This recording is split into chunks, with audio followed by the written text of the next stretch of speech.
All right, we have a virus situation that is so out of control in some countries that they're not only locking things down, but they're really pressing the case for people who haven't been vaccinated to be vaccinated. Now, Australia's locked down right through the 17th as this Delta variant you've heard so much about. They've even got that Delta variant plus. I don't know what the difference is, but it's more of a stiff strain.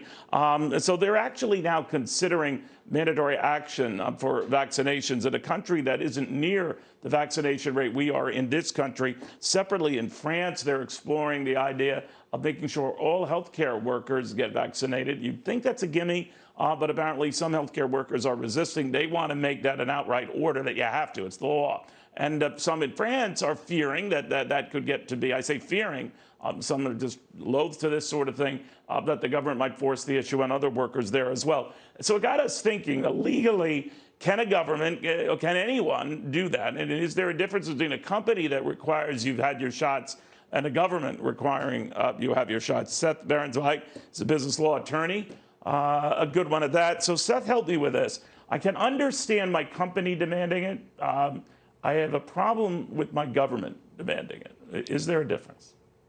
There is a big difference. In the United States, and especially in light of the new program that the president outlined yesterday that's going from a regional to a more localized, neighborhood-based level, the federal government does not currently have any federal programs or initiatives that require anyone to get the vaccine. In the United States, the only people who can be required or can enforce a requirement are employers for return to work. And as a practical matter, the only industry in the United States that's applying that across the board are healthcare workers. So, for example, hospitals.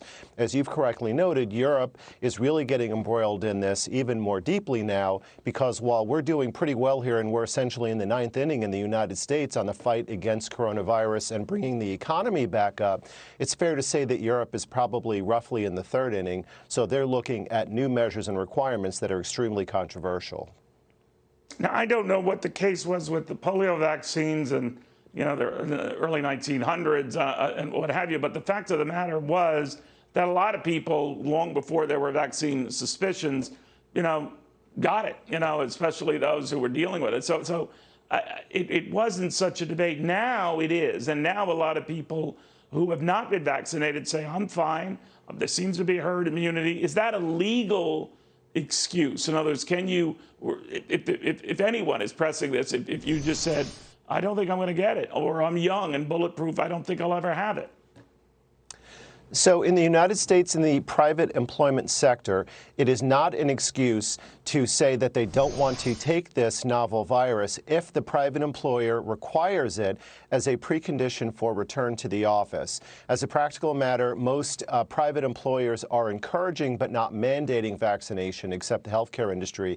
But you're absolutely right. We're really in a different ballgame right now. There's not permanent FDA authorization. It's emergency use authorization. Here in the United States, there is skittishness, but it's going along much better. In Europe, it's been really somewhat of a debacle.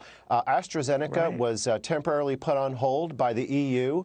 There was a concern about blood clotting. Then it was taken off and put back online. Many healthcare workers in Europe are very upset. Italy has been leaning forward and in the forefront of requiring healthcare workers to get vaccinated. And as you've correctly indicated, the UK and France are looking seriously at that requirement. In Britain, there is a new requirement that all healthcare workers get vaccinated within a time frame of 4 months. In France, there's a new law that says that if a healthcare center is not 80% vaccinated by September, there's a new requirement that triggers in. So look for a lot of bumpiness and turbulence ahead on this emerging issue.